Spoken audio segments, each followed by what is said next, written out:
It is now 28 minutes after 12.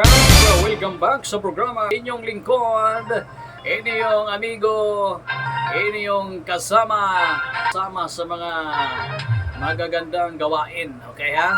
Ay lang good mo anang mga dili maayong binuhatan mga igala kay ari ato magyud na diring eh.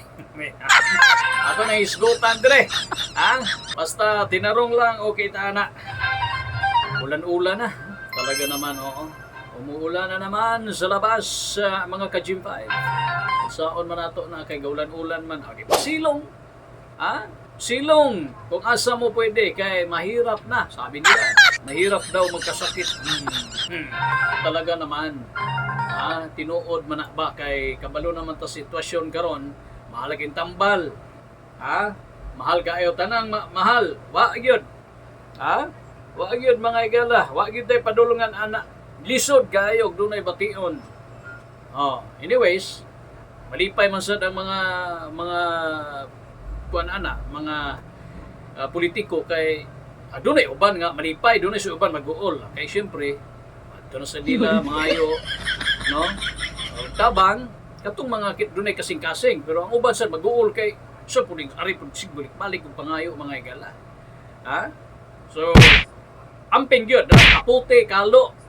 Huwag nyo kalimutan yung mga protection dyan, yung mga kapote para sigurado nga kuan kay kaganina timing lang kay pag-ulan, no? Gikantang kapasingot mga igala.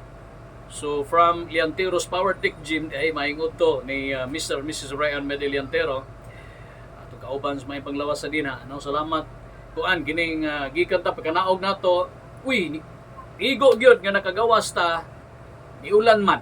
So, nahagyutay na 7-Eleven, na-trap ta dito. So, binakog di ta maibot. Higyon mag-serve. May kanalang ken, kaunahuna ako nga doon tay raincoat mga igala. Importante talaga ang raincoat o uban pa dinha nga pwede ninyo nga masupot protection kay. Kung wala pa, di ko ka on board. Ha? Alangan man po na kung biyaan ako ang kabayo dito. So, may na lang akong amigo. Karon lang Monday, sir, ha? Si Technical Sergeant Kababaw. Tol, Monday. Update sa recruitment mga igala sa Philippine Army. Naman ni sila program din ha karon. So, update ang tato kaganina. Pero di man madala sa schedule. Busy po siya. Trap po siya sa ulan. Parehami. May na lang ako kay nakalahos ko. Igog ta maabot na abot sa station ni Tulaksad, no? So, gamit kayo ato ning naisgutan tungod kay ug unsa ka importante ang protection nato sa panahon sa ulan. Raincoat, payong, pero sa motor uban pa diya di man magamit. Okay lang ng payong maglakaw ta. Pero magmotor ka din ha, lisod sa delikado sad nga makakuan ka. Mahimo padaplin lang ha. Pasilong lang ng sukintik paminaw, napakahirap ang panahon ngayon sa mga ganitong panahon. Basta July, August, na to, July, August, September. Kini ra bambais last year o sa to, gaulan to wala. Ha? Ululano ni kanang alternate. Mo ba to'y tawag atong kanang gitawag sa mga tigulang og kuan kanang makadungog ko sa una moingon nga sumaluna ra ba ni? Usa lang na straight or kuan kanang alternate karon tuiga ulan sa sunod tuig init. Murag maayo ra ba to panahon atong last year bason laman og karon ampo lang sad ta no nga walay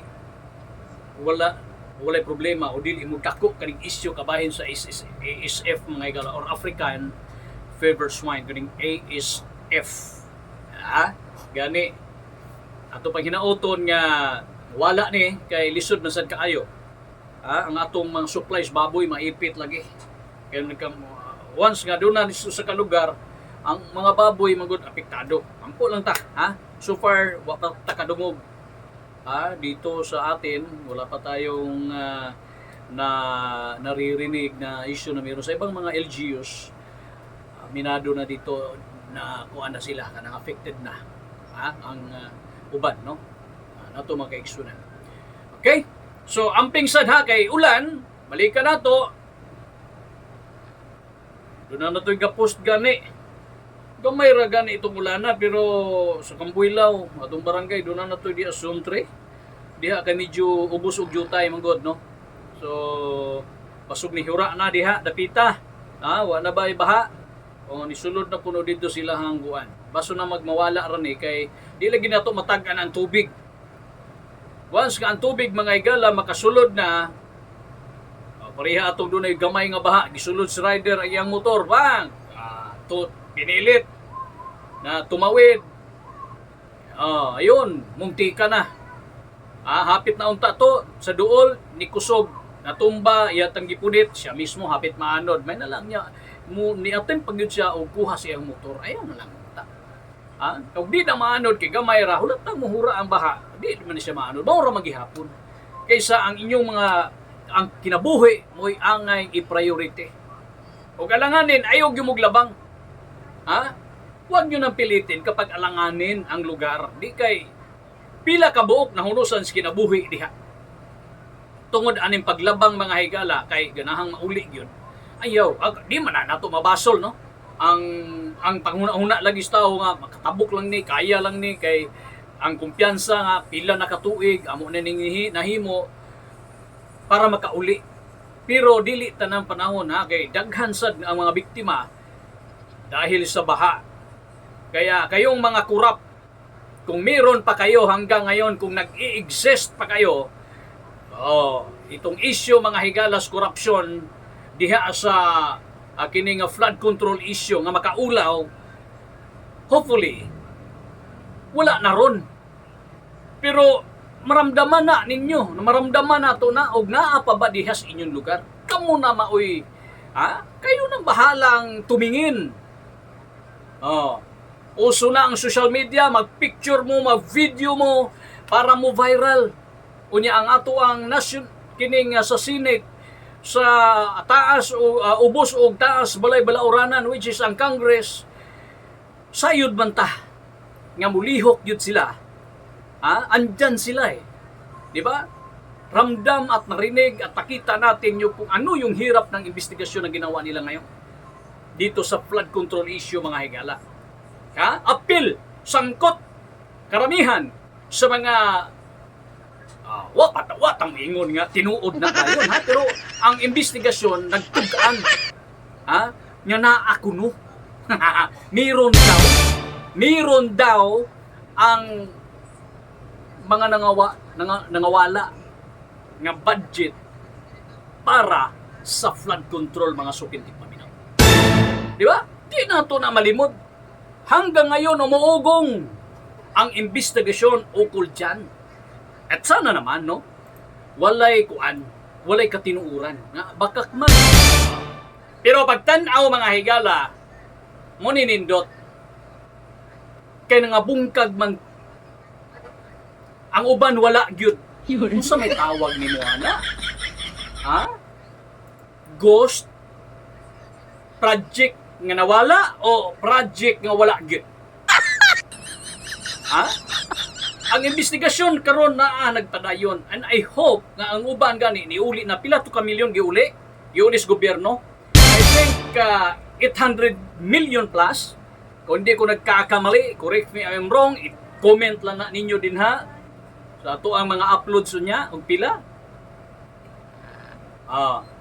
Either tinuod o dili ang issues corruption.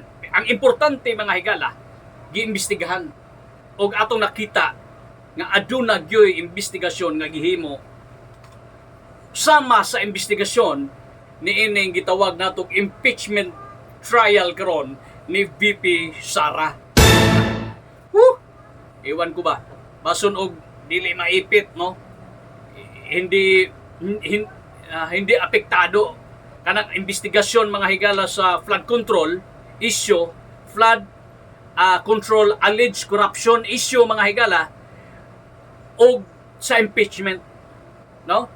Wala lang makatutok dito sa impeachment. Kaya ang tao manggod, umayon sila nga taong bayan, laging naririnig natin taong bayan, umayon ng taong bayan kuno nga muna kinahanglan mo ni mahitabo bason unya og moingon pud ang taong bayan nga bakit laging nandyan na lang nakatutok sa impeachment ag katong korupsyon nga malita asa naman to, di ba? So ato pang hinauton nga magpadayon sad, no? Magpadayon unya dunay karon nakita man nato nga niusad kay doon na naman to'y pagpatawag, no, doon na naman to'y update gani si kini si Congressman Martin, no, Romualdez.